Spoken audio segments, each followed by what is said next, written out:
नमस्कार। आज का सब्जेक्ट साइंस एंड टेक्नोलॉजी। तो ये काफी इम्पोर्टेंट सब्जेक्ट है और इंडिया की हर एग्जाम में सबसे ज्यादा क्वेश्चन आते हैं साइंस एंड टेक्नोलॉजी से। तो इसके बारे में आज बात करते हैं। तो देखते हैं कि सबसे पहले साइंस। तो साइंस में हम सबसे पहले 3 पार्ट हैं, तो उनको देखते हैं कौन कौन से पार्ट है। तो सबसे पहला पार्ट आता है फिजिक्स का, फिर उसके बाद आता है केमिस्ट्री, फिर उसके बाद आता है बायोलॉजी। तो इन फिजिक्स का भी हमारा दैनिक जीवन में बहुत ज्यादा उपयोग है, कहीं ना कहीं उसका भी प्रयोग करते हैं। इसके बाद केमिस्ट्री का भी है, ये भी इंपॉर्टेंट रोल निभा रहा है केमिस्ट्री का। और उसके बाद आता है बायोलॉजी। तो ये बायोलॉजी पार्ट जो है सबसे वैल्यूएबल पार्ट है मनुष्य ह्यूमन बॉडी के लिए। तो इसके बारे में सबसे पहले अध्ययन करेंगे बायोलॉजी। तो बायोलॉजी शब्द की जो उत्पत्ति हुई थी, तो सबसे पहले इसी के बारे में पढ़ेंगे। बायो प्लस लॉजिस, यानी कि जहां जीवों का अध्ययन किया जाता हो, और लाइफ प्लस स्टडी, जहां पर सजीवों का अध्ययन किया जाता हो।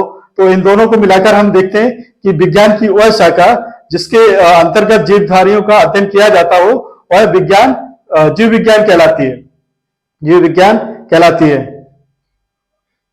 तो आगे हम देखते हैं कि इसमें सबसे पहले फादर ऑफ बायोलॉजी, यानी कि जीव विज्ञान का जनक, तो इसमें अरस्तु को कहा जाता है फादर ऑफ बायोलॉजी। तो यहाँ पर बायोलॉजी के भी 2 पार्ट हो जाते हैं। तो पहला पार्ट होता है बॉटनी, यानी कि वनस्पति विज्ञान। दूसरा पार्ट जंतु विज्ञान, जो कि जूलॉजी। तो इसमें देखते हैं कि सबसे पहले वनस्पति विज्ञान में पेड़ पौधे जैसी वनस्पतियां आती हैं, तो इसका फादर ऑफ बॉटनी, तो इसमें फादर ऑफ बॉटनी बोलते हैं थियोफ्रेस्टस को। और इसके बाद जंतु विज्ञान में इसमें मानव से लेकर जंतु ये जगह जानवर वगैरह पशुओं से लेकर सबकी जानकारी इसमें आती है। तो इसमें जंतु विज्ञान में फादर ऑफ जूलॉजी अरस्तु को बोलते हैं। एक और है इंपॉर्टेंट, भारतीय वनस्पति विज्ञान का जनक किसको कहा जाता है? तो भारतीय विज्ञान का जो वनस्पति विज्ञान का जनक जो है विलियम रोम्सबर्ग को कहा जाता है। विलियम रोम्सबर्ग को कहा जाता है। तो इसके बाद हम सब चैप्टर पे आते हैं। वो कुछ इंपॉर्टेंट फैक्ट थे, वो हमने बता दिए। तो सबसे पहले जहां साइंस का स्टार्ट करते हैं कि साइंस में बायोलॉजी में सबसे पहले क्या पढ़ाना, तो सजीव और निर्जीव आता है, क्योंकि ये इंपॉर्टेंट कॉन्सेप्ट है और यहीं से साइंस शुरुआत होती है। तो सजीव के बारे में बात करते हैं, जिनमें जीव पाया जाता हो, जिनका जीव मतलब जीवन पाया जाता हो, वो सजीव कहलाते हैं। तो सजीव की कुछ विशेषताएं हैं, जैसे कोशिका निर्माण, यानी कि सेल इंफ्रास्ट्रक्चर, एनवायरनमेंट के प्रति संवेदनशीलता, ग्रोथ एंड डेवलपमेंट, और यहाँ पर एनर्जी का मतलब उपयोग। इसके बाद संगठन के विभिन्न स्तर, और यहाँ पर प्रजनन यानी कि रिप्रोडक्शन। तो ये तो इसके जो है कुछ विशेषताएं थी। अब एक एक करके इन पे बात करते हैं। तो सबसे पहले देखते हैं कि इसमें क्या होता है कि सभी पदार्थों में जीवन होता है, करेक्ट। तो सजीवों का जो शरीर बना होता है वो कोशिकाओं से बना होता है। कोशिका वृद्धि और कोशिका विभाजन के द्वारा शरीर का विकास होता है। तो पहले हमारा कोशिका निर्माण के बारे में क्लियर हो गया। दूसरा है प्रजनन। प्रजनन के बारे में बात करते हैं। तो इसमें जो है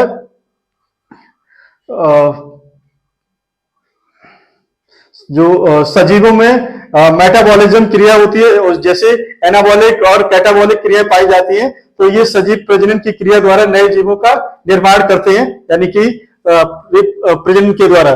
फिर उसके बाद आते हैं संगठन के स्तर में भी बात कर लेते हैं। तो इसमें जैसे पेड़ पौधे आ गए हैं, मानव आ गया, जंतु आ गए, तो इस तरह से इनके संगठन होते हैं। तो अलग अलग संगठन में इनका सबका अध्ययन किया जाता है। तो इसके बाद आता है सजीवों में एक संचलन गति होती है, जिसको बोलते हैं लोकोमोटरी मोशन। तो ये क्या होता है कि पौधे जो है सूर्य की रोशनी की ओर गति करते हैं। जो जैसे कि बोलते हैं ना सूरजमुखी, जब सूर्यमुखी का जो फूल होता है ना, वो सूर्य की तरफ ही मूव करता है।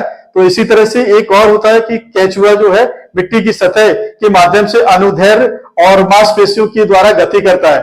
तो इस प्रकार का मतलब एक गति लोकोमेट्री गति कहलाती है। तो सजीवों में जो इसमें सजीवों में श्वसन क्रिया पाई जाती है। श्वसन एक जो है रासायनिक क्रिया है। इसके द्वारा कोशिका और भोजन के पश्चात ये ऊर्जा में कन्वर्ट करता है। जैसे ही गैसों का परिवर्तन होता है, वो पाचन व गैस परिवहन के द्वारा जो है शरीर के अन्य उपयोगी पदार्थों को जल और एवं कार्बन डाइऑक्साइड के उत्पादों के रूप में इनको बाहर निकाल देता है। अब आता है ना कि सजीव पदार्थों का सबसे इंपॉर्टेंट पार्ट है कि ये प्रजनन के द्वारा, इनमें प्रजनन की क्षमता होती है और इनकी आनुवांशिक विशेषता माता पिता से संतानों में स्थानांतरित होती है। तो ये तो कुछ सजीव के लक्षण थे। तो अब आते हैं इसी तरह से निर्जीव। तो निर्जीव में क्या होता है कि नॉन लिविंग थिंग्स, यानी कि निर्जीव के लक्षण भी सेम इसके विपरीत होते हैं। क्या कि इसमें कोशिका का निर्माण और जीवन नहीं पाया जाता है, ठीक है। उसके बाद इसमें रिप्रोडक्शन यानी कि प्रजनन नहीं होता है, बिल्कुल किसी तरह का कोई प्रजनन नहीं होता है। इसके बाद निर्जीव पदार्थों में मेटाबॉलिज्म जैसी कोई क्रिया नहीं होती है और इसके बाद यहाँ पर श्वसन पाचन जैसी भी क्रिया नहीं होती है। इसमें वायु जल भोजन की कोई आवश्यकता भी नहीं होती है। तो ये निर्जीव के लक्षण थे, कुछ ज्यादा इंपॉर्टेंट नहीं है इसमें निर्जीव में।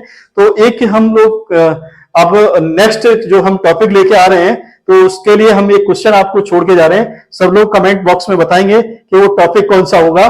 तो सजीव और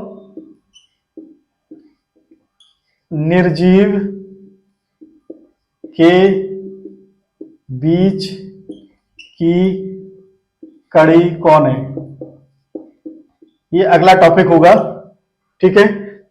तो हम लोग एक यूपीपीसीएस का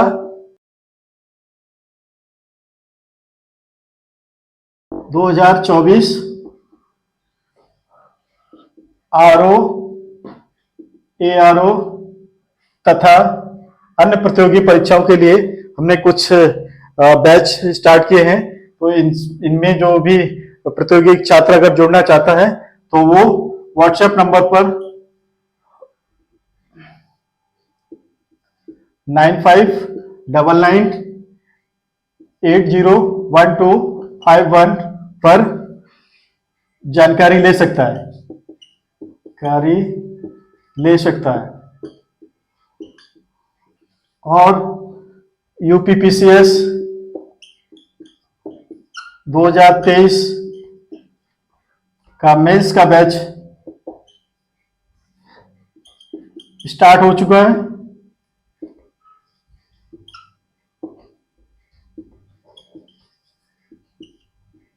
है। जिस प्रतियोगी छात्र को जुड़ना चाहते हैं तो वो इस नंबर पर जानकारी ले लें। और उसके बाद एक हमारा टेलीग्राम आईडी है, तो जिसमें हम फ्री आपको ऐड करेंगे। उसमें आपको कोई भी इंफॉर्मेशन से और इंफॉर्मेशन के साथ साथ आपको वहां पर पीडीएफ वगैरह जो भी हमें बुक्स वगैरह की जानकारी लेनी हो, उसमें सब कुछ मतलब डाउट क्लियर, कोई भी प्रश्न वगैरह होता है वो हम आपका उसमें क्लियर करते हैं। तो टेलीग्राम आईडी पे जुड़ना ना भूलें। तो t.me/GS विद कुमार विमल, ठीक है ये।